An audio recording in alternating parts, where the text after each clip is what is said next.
अस्सलाम वालेकुम dear students. बेटा आज हम जो टॉपिक डिस्कस करने जा रहे हैं वो सेकेंड ईयर के चैप्टर नंबर 15 का एक आर्टिकल है ज़ीरोफाइट्स एंड मेसोफाइट्स। इससे प्रीवियस वीडियो लेक्चर में हम लोगों ने डिस्कस कर लिया था अबाउट हाइड्रोफाइट्स। तो अब हम पहले डिस्कस करेंगे ज़ीरोफाइट्स को। बेटा कंपैरिजन में याद रखिएगा, हाइड्रोफाइट्स ऐसे पौधे थे जो वाटर में रहते थे, एक्वेटिक इन्वायरमेंट में रहते थे।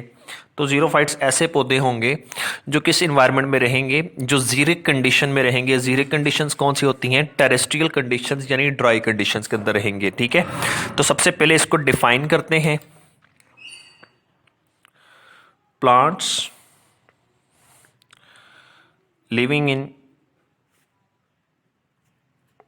Terrestrial environment. Terrestrial environment belongs to land environment or dry conditions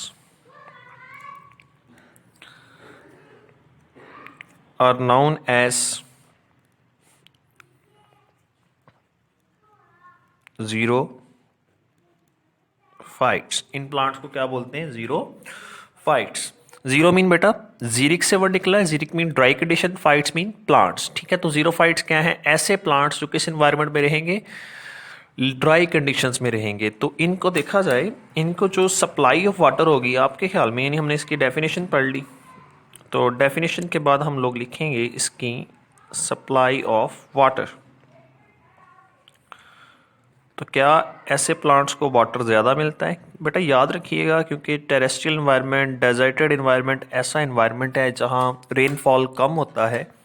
तो ऐसे प्लांट्स होते हैं उनको सामना होता है किसका? वाटर शॉर्टेज का। तो they have restricted supply of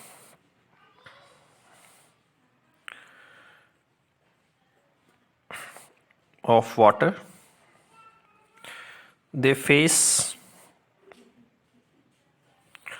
water shortage problems। इनको वाटर शॉर्टेज का सामना होता है, जिससे क्या होता है कि इनको अब क्योंकि बॉडी में वाटर कम आ रहा है और जो बॉडी में मौजूद है वो ड्राई कंडीशन की वजह से लॉस हो सकता है। एवेपोरेशन के ज़रिए या एवेपोरेटिव लॉस जिसे कहते हैं, उससे जो है पानी जो है वो बॉडी से निकल सकता है। तो इनको जो एडेप्टेशन लेवल होगा वो ये करेंगे कि ये जो लॉस हो रहा है, एक तो उसको प्रिवेंट करेंगे और दूसरा ये है maximum amount of water absorb करने की कोशिश करेंगे जब अवेलेबल हो। ठीक है, तो सबसे पहले हम लिखेंगे इसकी एडेप्शन, यानी एडेप्टेशन क्या होगी, इनके अंदर क्या चेंज आई है जब ये एक्वेटिक इन्वायरमेंट से किस में आए हैं? लैंड इन्वायरमेंट में या जीरिक कंडीशंस में आए हैं, ड्राई कंडीशंस में आए हैं। They have adaptations to prevent water loss so that body cannot become dehydrated.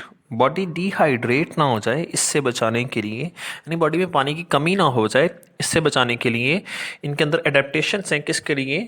किस चीज़ के लिए? To prevent water loss. उसके बाद बेटा बात करते हैं इनमें एडेप्टेशन कौन कौन सी हैं। सबसे पहले इनके लीव्स के बारे में बात करेंगे। इनके लीव्स कैसे हैं? याद रखें, हमने प्रीवियस लेक्चर में वीडियो में देखा था जो हाइड्रोफाइट्स थे उनके लीव्स बड़े बड़े थे। तो यहाँ पे लीव्स क्या होंगे? Leaves of xerophytes have small surface area to volume। Volume के लिहाज से इनका सरफेस एरिया क्या होता है? कम होता है। जितना सरफेस एरिया कम होगा with small leaf blade. Leaf blade भी इनका क्या है? स्मॉल लीफ ब्लेड, यानी लीफ लैमिना, वो भी क्या है, स्मॉल। सरफेस एरिया भी क्या है, कम। जब सरफेस एरिया स्मॉल होगा, लीफ ब्लेड स्मॉल हैं, तो ऐसे पौधों में जो लीव्स हैं उनसे ट्रांसपायरेशन क्या होगी, कम। To reduce, to prevent evaporative loss of water, क्योंकि बेटा जितना सरफेस एरिया ज़्यादा होता है एवेपोरेटिव लॉस क्या होता है, उतना ज़्यादा होता है। उसके बाद लीव्स के बाद अगर बात कर लेते हैं इनकी स्टोमेटा की।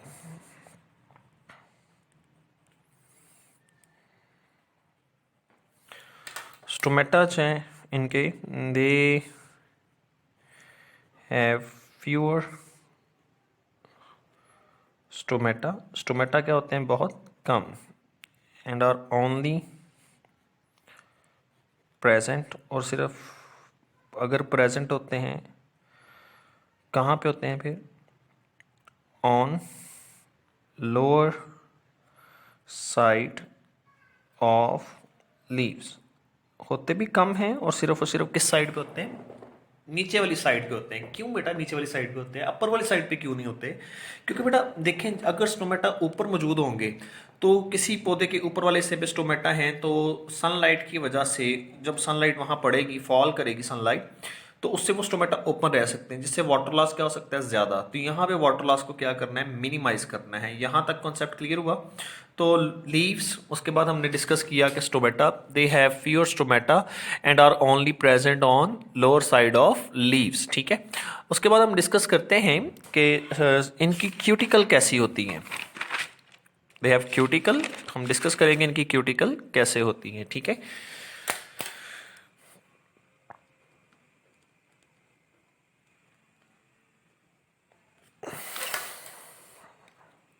They have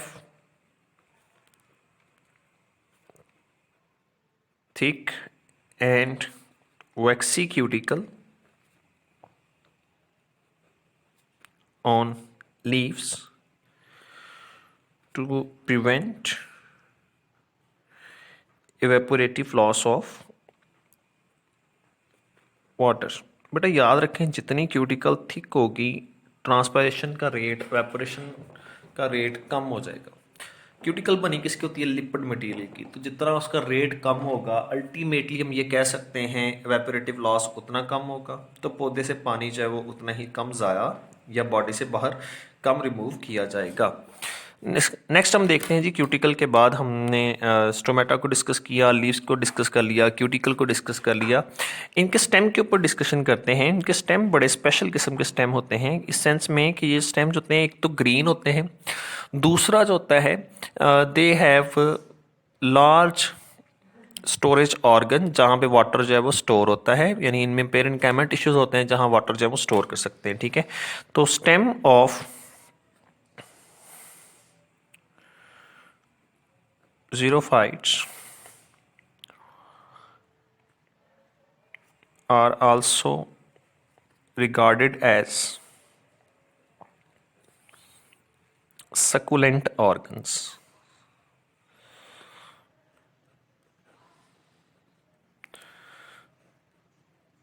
They store extra amount of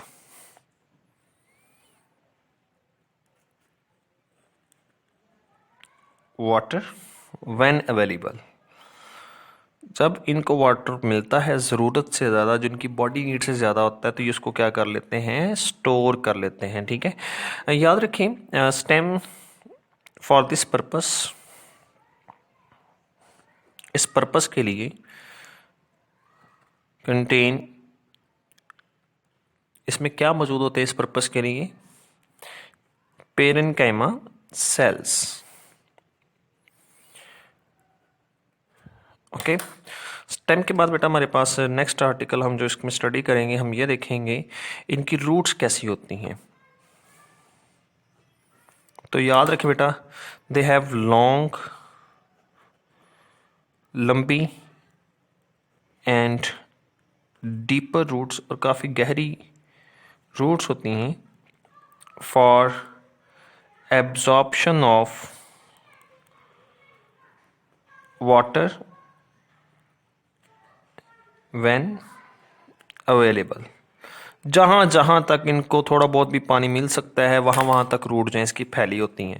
बेटा इम्पोर्टेंट नोट याद रख लीजिएगा, जो कुछ प्लांट्स ऐसे हैं, यानी इम्पोर्टेंट इन्फॉर्मेशन है, इम्पोर्टेंट इन्फॉर्मेशन आप लोगों ने अपने माइंड में रख लेनी है। कुछ प्लांट्स ऐसे हैं जो क्या कर सकते हैं, अपने कंडीशंस के लिहाज से, जो लीव्स हैं वो इन्वायरमेंटल कंडीशन के लिहाज से उनको शेड करने की एबिलिटी रखते हैं। ठीक है, तो some plants such as cacti, यानी कैक्टस वगैरह जो हैं, single cactus, shed their leaves during severe dry conditions, यानी बहुत ज़्यादा ड्राई कंडीशन हो तो अपने लीव्स को क्या कर देते हैं, शेड कर देते हैं। टू किस लिए, टू प्रमोट या प्रिवेंट, हम कहेंगे प्रमोट नहीं कहेंगे बेटा, हम कहेंगे to prevent evaporative loss of water, ताकि वाटर जो है उसका लॉस क्या हो सके, कम से कम हो सके, इसलिए वो क्या कर दिया जाएगा, लीव्स को शेड कर दिया जाएगा। अब यहाँ पे एक क्वेश्चन जिनमें आ जाता है, सर ये जो लीव्स होते हैं ये फोटोसिंथेसिस करते हैं, अगर वो पौधा अपने लीव्स को जो है वो शेड कर दे तो फोटोसिंथेसिस कैसे करेगा? तो बेटा याद रखें, ऐसे प्लांट्स के जो स्टेम होते हैं वो ग्रीन होते हैं, तो ये फोटोसिंथेसिस कहाँ से अपनी परफॉर्म करेंगे, स्टेम के ज़रिए से करेंगे। ठीक है, लास्ट में हम इसकी एग्जाम्पल लिखेंगे। एग्जाम्पल्स क्या आ सकती हैं हमारे पास, तो बेटा एग्जाम्पल्स में हमारे पास हैं, examples of xerophytes include cactus. Cactus के बाद हम लिख सकते हैं एक और एग्जाम्पल हमारे पास यूफॉर्बिया। यूफॉर्बिया के साथ हम एक एग्जाम्पल और लिख सकते हैं पाइनएप्पल। क्लियर बेटा, यहाँ तक समझ आ गई। नेक्स्ट हमारे पास जो है वो आर्टिकल मीज़ोफाइट्स का है। अगर आप लोगों को हाइड्रो और ज़ीरोफाइट्स क्लियर हो चुका हुआ है तो मीज़ोफाइट्स जो है ना वो इन दोनों के इंटरमीडिएट स्टेट है। बात करते हैं बेटा मीज़ोफाइट्स की।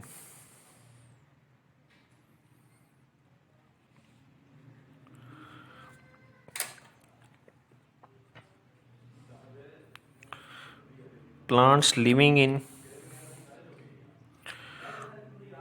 moderate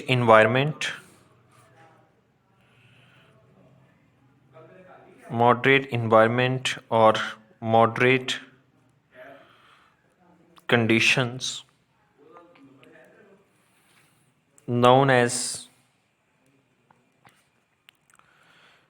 मीज़ोफाइट्स। तो मीज़ोफाइट्स क्या हैं, ऐसे प्लांट्स जो किस इन्वायरमेंट में रहते हैं बेटा, मॉडरेट कंडीशंस में रहते हैं। अच्छा, अगर ये मॉडरेट कंडीशंस में रहते हैं तो इनको जो वाटर सप्लाई है वो अबंडेंट भी हो सकती है, वो रिस्ट्रिक्टेड भी हो सकती है, डिपेंडिंग अपॉन कंडीशन। तो इनके अंदर एबिलिटी भी वैसे ही है, यानी अगर सपोज इनको वाटर ज़्यादा मिलेगा तो उतना ही लॉस जो है वाटर का ज़्यादा करेंगे, इनको वाटर कम मिलेगा उतना ही लॉस वाटर का क्या करेंगे, कम करेंगे। ठीक है, दे have adaptation to loss or removal of water when there is abundant supply of water। जब वाटर ज़्यादा मिलेगा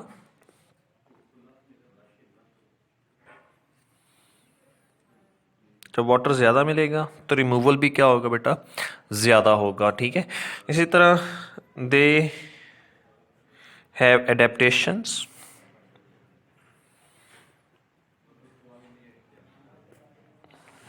to prevent evaporative loss of water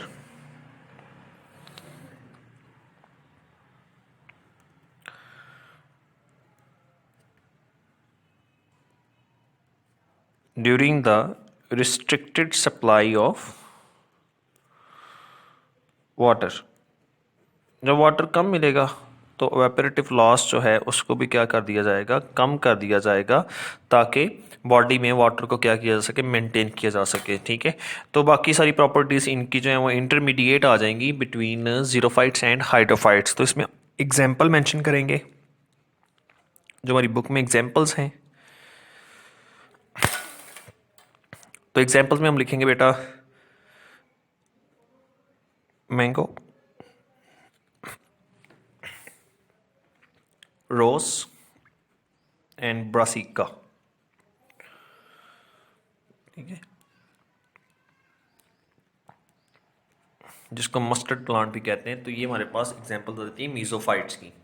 तो यहाँ से जो इंपॉर्टेंट शॉर्ट क्वेश्चन आता है ना, वो आता है difference between hydrophytes and xerophytes. तो बेटा मैंने हाइड्रोफाइट्स और जीरोफाइट्स को पॉइंट्स के साथ डिस्कस कर दिया था आपके साथ। डिफरेंस आ जाए तो आप लोगों ने उनको डिफरेंस की सेंटर में लाइन लगा के लिख लेना है। अगर लॉन्ग क्वेश्चन आ जाए कि ऑस्मो रेगुलेशन प्लांट्स है, तो फिर तीनों लिखेंगे, हाइड्रोफाइट्स, जीरोफाइट्स एंड मीजोफाइट्स।